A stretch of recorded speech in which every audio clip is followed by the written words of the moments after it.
Guys Tony Khan के ROH wrestling को खरीदने के बाद हैंगमैन पेज ने कंफर्म किया आरओएच रेसलिंग पर उनका डेब्यू। एईडब्ल्यू में विलियम रीगल के डेब्यू के बाद क्या इंपैक्ट रेसलिंग में होगा विलियम रीगल का डेब्यू? ब्रायन केज के एईडब्ल्यू से री-साइन करने के बाद एईडब्ल्यू में क्या होगा ब्रायन केज का फ्यूचर?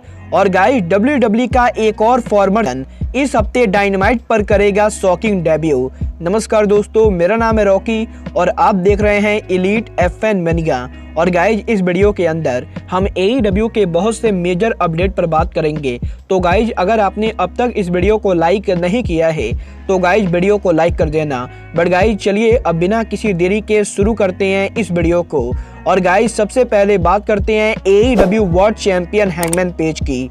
बात करें यहाँ पर हैंगमैन पेज की तो गाइज जैसा कि हम सबने एईडब्ल्यू रिवोल्यूशन पर देखा, एईडब्ल्यू रिवोल्यूशन पेपर व्यू के मेन इवेंट के ऊपर हैंगमैन पेज ने एडम कोल को हरा के रिटेन किया AEW world championship. But guys यही एईडब्ल्यू रिवोल्यूशन पेपर व्यू के खत्म होने के बाद जब हैंगमैन पेज और एईडब्ल्यू के प्रेसिडेंट टोनी खान ये दोनों मीडिया से बात कर रहे थे तो गाइज यहाँ पर मीडिया इंटरव्यू के अंदर मीडिया ने हैंगमैन पेज से एक बहुत ही इंटरेस्टिंग सवाल पूछा है, जहाँ पर मीडिया ने हैंगमैन पूछा है पेज रेसलिंग पर उनका रिटर्न करेंगे। और गाइज क्या टोनी खान के आरओएच रेसलिंग को खरीदने के बाद हैंगमैन पेज उनके ओरिजिनल कंपनी पर उनकी वापसी करेंगे? और गाइज यहां पर मीडिया के इस सवाल के बाद अब यही हैंगमैन पेज ने जवाब देते हुए कहा है कि हैंगमैन पेज को इस समय बिल्कुल भी पता नहीं है कि आरओएच रेसलिंग का फ्यूचर क्या होने वाला है और गाइज टोनी खान आरओएच की सोच को कैसे बुक करेंगे। बट गाइज जहां तक बात रही हैंगमैन पेज के रिटर्न की तो गाइज यहां पर हैंगमैन पेज 100% आरओएच पर वापसी करना चाहेंगे।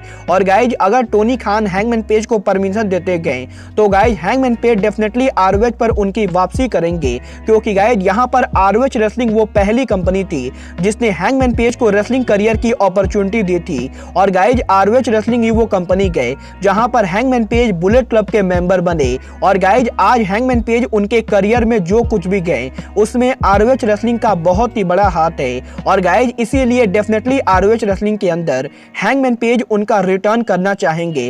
वेल गाइज देखना काफी ज्यादा दिलचस्प होगा कि टोनी खान के आरओएच रेसलिंग को खरीदने के बाद हैंगमैन पेज सच में आरओएच पर रिटर्न होते हैं या नहीं। बट गाइज चलिए अब आगे बढ़ते हैं और बात करते हैं एईडब्ल्यू के न्यूएस्ट साइनिंग विलियम रीगल की। बात करें यहाँ पर विलो गाइस जैसा कि हमने रिवोल्यूशन पर देखा, एईडब्ल्यू रिवोल्यूशन पर डब्ल्यूडब्ल्यूई के फॉर्मर सुपरस्टार विलियम रीगल ने उनका शॉकिंग डेब्यू किया। और गाइस विलियम रीगल के एईडब्ल्यू में डेब्यू करने के बाद अब एईडब्ल्यू ने इस चीज को कंफर्म किया है कि विलियम रीगल एईडब्ल्यू के ऑन स्क्रीन और ऑफ स्क्रीन इन दोनों ही जगह बहुत ही महत्वपूर्ण भूमिका निभाने वाले गए। और गाइस विलियम रीगल एईडब्ल्यू के लॉकर रूम के लिए एक बहुत ही बड़ा बिजनेस शामिल होने वाले गए। और गाइज यहीं अब विलियम रीगल के एईडब्ल्यू को ज्वाइन करने के बाद विलियम रीगल के इंपैक्ट रेसलिंग को ज्वाइन करने को लेकर रेसलिंग इनसाइडर ने बहुत ही बड़ी अपडेट दी गई, जहां पर रेसलिंग इनसाइडर ने कंफर्म किया है कि विलियम रीगल के नॉन कम्पीट क्लॉज के ओवर होने के बाद विलियम रीगल को एईडब्ल्यू और इंपैक्ट रेसलिंग इन दोनों कंपनीज के तरफ से ऑफर मिला था। और गाइज यहां पर इंपैक्ट रेसलिंग की तरफ से विलियम रीगल को एक बहुत ही बढ़िया पोजीशन ऑफर किया गया था, जहां पर इंपैक्ट रेसलिंग के अंदर विलियम रीगल को कंपनी के ओनरशिप के तौर पर दिया गया था। और गाइज यहां पर इंपैक्ट रेसलिंग के अंदर विलियम रीगल को अथॉरिटी फिगर मिलने वाली थी। बट गाइज यहां पर क्योंकि एईडब्ल्यू कंपनी के अंदर टोनी खान ने विलियम रीगल को ज्यादा पैसे दिए और गाइज क्योंकि एईडब्ल्यू इंपैक्ट रेसलिंग के मुकाबले काफी बड़ी कंपनी गए तो गाइज इसलिए विलियम रीगल ने इंपैक्ट रेसलिंग के ऑफर को ठुकरा के टोनी खान के ऑफर को एक्सेप्ट कर लिया है। और गाइज इसलिए विलियम रीगल इंपैक्ट रेसलिंग में न जाके बल्कि एईडब्ल्यू को ज्वाइन कर चुके गए। वेल गाइज आपको क्या लगता है विलियम रीगल का इंपैक्ट रेसलिंग के ऑफर को ठुकरा देना विलियम रीगल का सही डिसीजन है या नहीं? आप सब मुझे कमेंट करके बताइए। बट गाइज चलिए अब आगे बढ़ते और बात करते हैं एईडब्ल्यू सुपरस्टार ब्रायन केज की।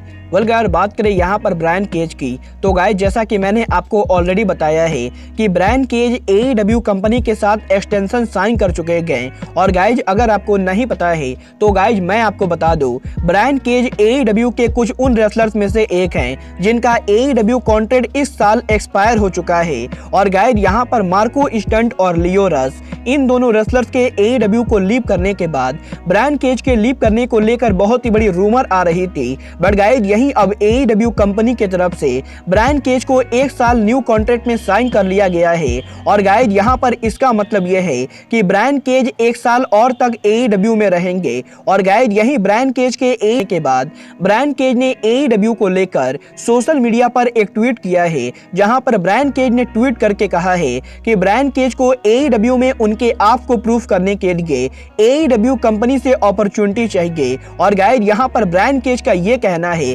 कि अगर AEW ब्रायन केज को अपॉर्चुनिटी देती गए तो गाइस ब्रायन केज ये प्रूफ कर देंगे कि वो AEW के बहुत से रेसलर्स के मुकाबले बेटर रेसलर हैं। और गाइस यहां पर ब्रायन केज का यह कहना है कि AEW में ब्रायन केज को अपॉर्चुनिटी नहीं मिल रही है। वेल गाइस मैं ब्रायन केज के इन बातों से 100% एग्री करता हूं। और गाइस मुझे भी पर्सनली लगता है कि AEW को एरिक रेडबियर्ड जैसे रेसलर्स को कंपनी में ना लाके बल्कि ब्रायन केज जैसे रेसलर्स को ही पुश करना चाहिए। वेल गाइस आप मुझसे एग्री करते हैं या नहीं, आप सब मुझे कमेंट करके बताइए। बट गाइस चलिए अब आगे बढ़ते हैं और बात करते हैं WWE के फॉर्मर सुपरस्टार दी करिज्मेटिक एनिग्मा जेफ हार्डी की।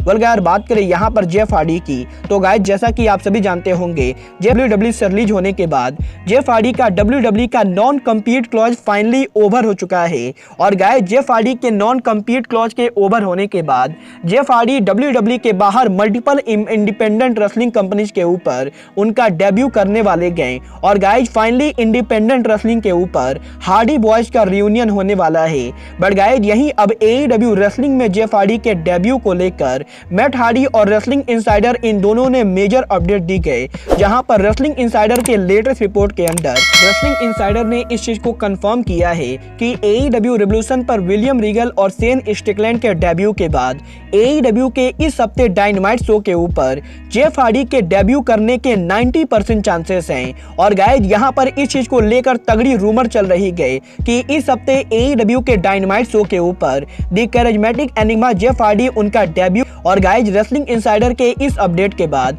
अब यही मैट हार्डी ने भी सोशल मीडिया और बीइंग द एलीट के ऊपर जेफ हार्डी के डेब्यू को टीज कर दिया है। और गाइस ये चीज लगभग 90% कंफर्म मानी जा रही है कि इस हफ्ते AEW के डायनामाइट शो के ऊपर जेफ हार्डी फाइनली AEW पर डेब्यू करेंगे। वेल गाइस आपको क्या लगता है इस हफ्ते डायनामाइट पर जेफ हार्डी का डेब्यू होगा या नहीं, आप सब मुझे कमेंट करके बताइए। बट गाइज अब आज के इस वीडियो में बस इतना ही। मैं मिलता हूं आपसे अपने अगले वीडियो में। बट गाइज तब तक के लिए just like Kenny Omega says goodbye, good night and bang.